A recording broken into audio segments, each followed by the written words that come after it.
Are you still working? No. Why not? I can't find a part-time position as an engineer, and that could be for many reasons. The economy is not very good. I'm working with Department of Vocational Rehabilitation, but it's hard to get them to act on your behalf. It's a tendency that you have to get the employer to call them, because, for instance, I just had a job interview in December that was it was again with GE Healthcare, and I presented to them the Department of Vocation Rehab incentives, and yes, have them call, let me know, about them, but yet I left a message in the email with DVR and never heard back from anybody. So, and in a competitive job market, the employer doesn't wait? Obviously not, no. Do you feel like, how long did you work? A year and a half, about. Do you feel like at the end of the year and a half you were actually earning your keep, so to speak? Oh, I believe I was, because I ended up earning more than, I saved the company more money, which, see, they didn't, I wasn't hired to save money, but some of the design work I did and some things I did that they didn't think of saved them $130,000 a year, and that's continuous after I left.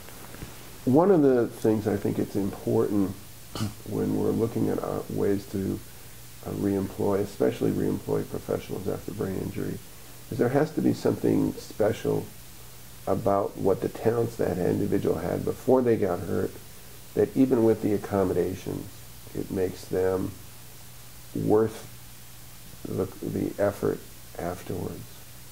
Do you see that in your own experience, that because you had some exceptional abilities beforehand, that despite accommodations you were still giving far more than if they'd hired someone else even without the accommodations?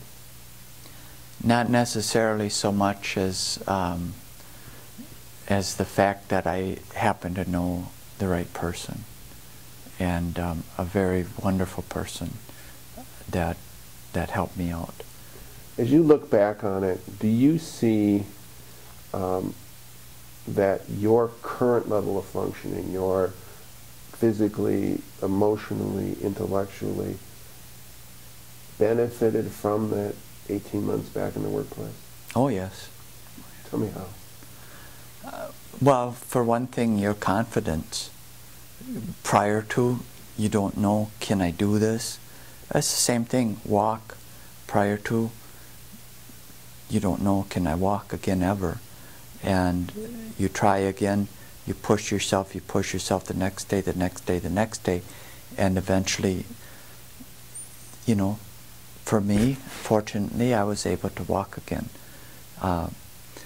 But even if it's trying to use a wheelchair, which I had to do as well, or even if it's sitting in a wheelchair and letting somebody push, or sitting up in a bed.